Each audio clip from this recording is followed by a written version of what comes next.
សួស្តីអ្នកគ្នាស្វាគមន៍មកកាន់ channel ល្មីឃីថ្ងៃនេះខ្ញុំនឹងប្រាប់អ្នកគ្នាពីរបៀបដាក់ម៉ូតរបស់ខ្ញុំណាអ្នកគ្នាចឹងថាម៉ូតរបស់ខ្ញុំគឺមានដូចជានេះអ្នកគ្នា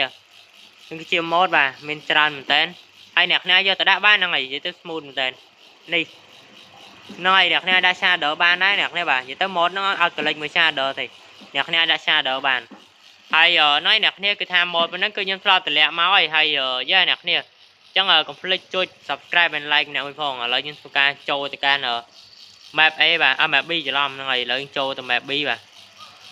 ឡូវខ្ញុំមកដល់នេះអ្នកគ្នាបាទនិយាយទៅគឺ smooth បាទហ្នឹងហើយទូរស័ព្ទអ្នកគ្នាល្អគឺវាលេង smooth អាហ្នឹងហ្នឹងហើយអ្នកគ្នានិយាយទៅគឺតែប៉ុណ្្នឹងឯង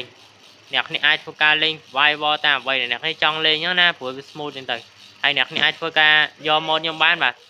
ដោយអ្នកគ្នាអាចធ្វើការចូលរួមជាមួយនឹង group Telegram បាទគឺហ្នឹងហើយ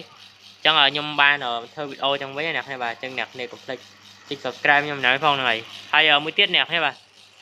សម្រាប់ mode ហ្នឹងគឺច្បាស់ជាគ្នាអត់ដឹង version ម៉ានទេចឹង mode ហ្នឹងគឺ version 26.1ចឹង version វាលើសអា 1.12 1.20 1.11 ទេអ្នកគ្នានិយាយលើសទៀតអូខេអ្នកគ្នាបាទចឹងពេលអ្នកគ្នាមកដល់ឡៃនេះអ្នកគ្នាឃើញ mode ទេអ្នកគ្នាបាទចឹង mode ហ្នឹងគឺជា mode 26.1ចឹងណាហើយអ្នកគ្នាអាចធ្វើការ download វាបានគ្នាយើងបាទហើយអាកន្លែងនេះគឺអ្នកគ្នាអាច reaction បានផងដែរអ្នកគ្នាហើយមានតែប៉ុណ្្នឹងឯងអ្នកគ្នាបាទសម្រាប់ការប្រាប់ឲ្យខ្ញុំបាទនិយាយទៅគឺហ្នឹងហើយអ្នកគ្នាអាចធ្វើការចូលក្រុមបានហើយលេងតាមអ្វីអ្នកគ្នាចង់បានហ្នឹងហើយអ្នកគ្នាអាចសួរសំណួរបានហ្នឹងហើយតែសំណួរណាដែលមើលទៅ